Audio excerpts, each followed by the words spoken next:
Next మిగతా వార్తల్లో ఇక ఎండలు మండుతున్నాయి, దారుణంగా ఉంది పరిస్థితి. ఇప్పుడు ఈడ కూడా నేను నిలబడడానికి లేదు, టూటన్ ఏసీ తిరుగుతున్నది కానీ వేడి మామూలుగా లేదు.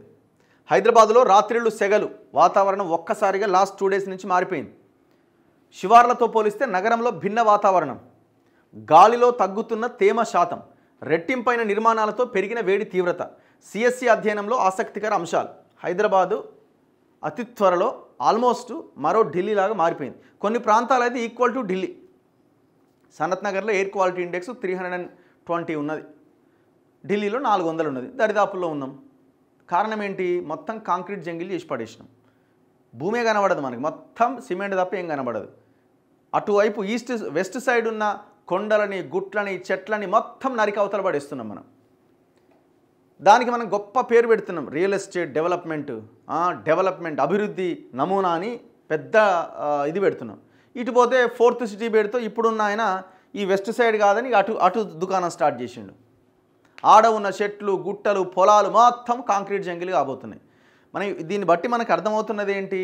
మనకి ఇక్కడ పెద్ద పెద్ద బిల్డింగ్లను చూసి ఆహా ఓహో అని మనం ఇప్పుడు అనుకుంటున్నాం, కానీ భవిష్యత్తులో మన పిల్లలకి, వాళ్ళ పిల్లలకి కనీసం పీల్చడానికి గాలి కూడా దొరకదని అర్థమవుతున్నది. అంటే మన భవిష్యత్ తరాల యొక్క జీవితాలను మనమే నాశనం చేస్తున్నాం అన్నట్టు లెక్క. అందుకే ఇప్పటికైనా బిల్డింగ్లను చూసి ఇదే అభివృద్ధి అని అనుకునే వాళ్ళకి ఇట్లాంటి వార్తలు విన్నప్పుడు మీకు అర్థమవుతుంది అది ఎట్లా డెవలప్మెంట్.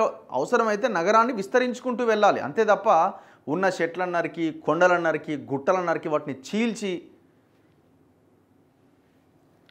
హైదరాబాద్లో వేసవి వాతావరణం మారుతోంది. శివారు ప్రాంతాలతో పోలిస్తే నగరంలో పగటిపూట ఉష్ణోగ్రతలు స్వల్పంగా తక్కువగా నమోదవుతున్నా రాత్రి వేళ శివార్ల కంటే ఎక్కువగా ఉంటున్నాయట.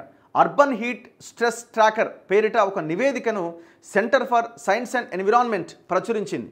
అందులో హైదరాబాద్ అర్బన్ హీట్ ఐలాండ్కు సంబంధించి పలు విషయాలు వెల్లడించింది. ఇదే నివేదికను తాజా రాష్ట్ర సామాజిక ఆర్థిక విశ్లేషణలో ఉటంకించారు.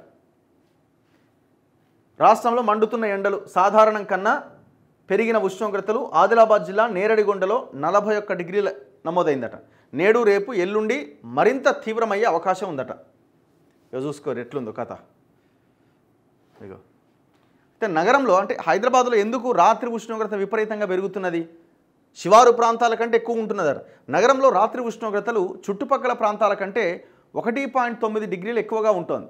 ఇలా రాత్రి ఉష్ణోగ్రతలు పెరిగి గాలిలో తేమ శాతం తగ్గడంతో మానవుల ఆరోగ్యం పైన 6 రెట్లు ఎక్కువగా ప్రభావం ఉంటుందని లాన్సెట్ పరిశోధనల్లో వెల్లడైంది.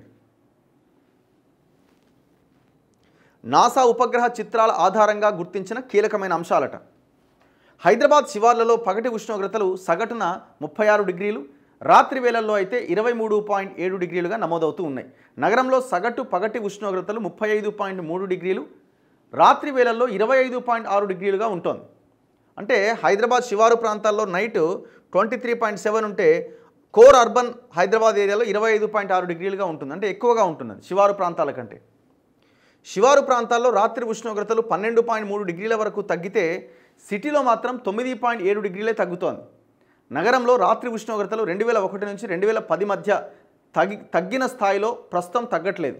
ఇందుకు నిర్మాణాలు పెరగడమే కారణం. ఒకప్పుడు నైట్ టెంపరేచర్ అనేది తగ్గుతూ ఉండేది. మీరు చూడండి హైదరాబాద్కున్న బ్యూటీ ఏంటి, మనకున్న ఇటువైపు నుంచి వచ్చే గాలులు, వాతావరణము, ఈ దీంతో సాయంత్రం 4 తర్వాత మీరు ఎంత ఎండ కొట్టినా 4-5 తర్వాత సడన్గా కూల్ అవుతూనే ఉంటుంది.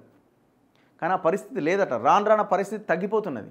2001 నుంచి 2010తో పోలిస్తే ఈ సంవత్సరానికి 2025 నాటికి రాత్రి ఉష్ణోగ్రతలు మరింత పెరుగుతున్నాయి, తగ్గట్లే. పచ్చదనం పెరిగితే పగటి వేళల్లో వేడిని చెట్లు గ్రహించుకుంటాయి. ఎక్కడ చెట్లు, ఏం కథ? సో ఇట్లా అతి భయంకరమైన రిపోర్ట్ ఇది. హైదరాబాద్లో వేసవి 90 రోజులు ఉంటుంది, ఎండాకాలం. సాధారణ ఉష్ణోగ్రత 37 డిగ్రీలు దాటుతోంది. అయితే ఎక్కువ ఉష్ణోగ్రతలు ఉండే రోజుల సంఖ్య తగ్గింది.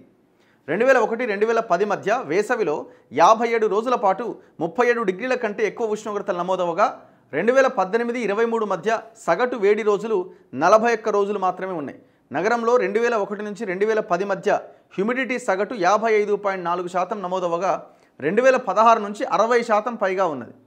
ఇక్కడ భయంకరమైన విషయం ఏంటంటే టెంపరేచర్లో ఫ్లక్చువేషన్స్ ఉంటాయి నార్మల్గానే. కానీ ఈ మధ్య కాలంలో టెంపరేచర్ సంవత్సరాలు ఒక 5-6 సంవత్సరాలుగా గమనిస్తుంటే ముఖ్యంగా 2-3 ఇయర్స్గా 45 డిగ్రీలకు పైన ఒక 10-15 రోజులు కాన్స్టెంట్గా ఉన్న పరిస్థితి కనిపిస్తున్నది. అది అత్యంత ప్రమాదకరం.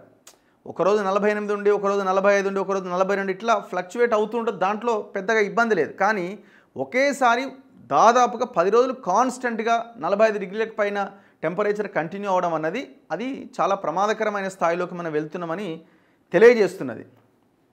దీనికి ఏం చేయాలా? చెట్లు పెట్టాలా, ఇష్టం వచ్చినట్టుగా బిల్డింగ్లు కట్టకూడదు, పర్యావరణాన్ని కాపాడాలా, కాలుష్యాన్ని తగ్గించాలా, ఏసీల సంఖ్య తగ్గించాలి, ఇవన్నీ ఉన్నాయి.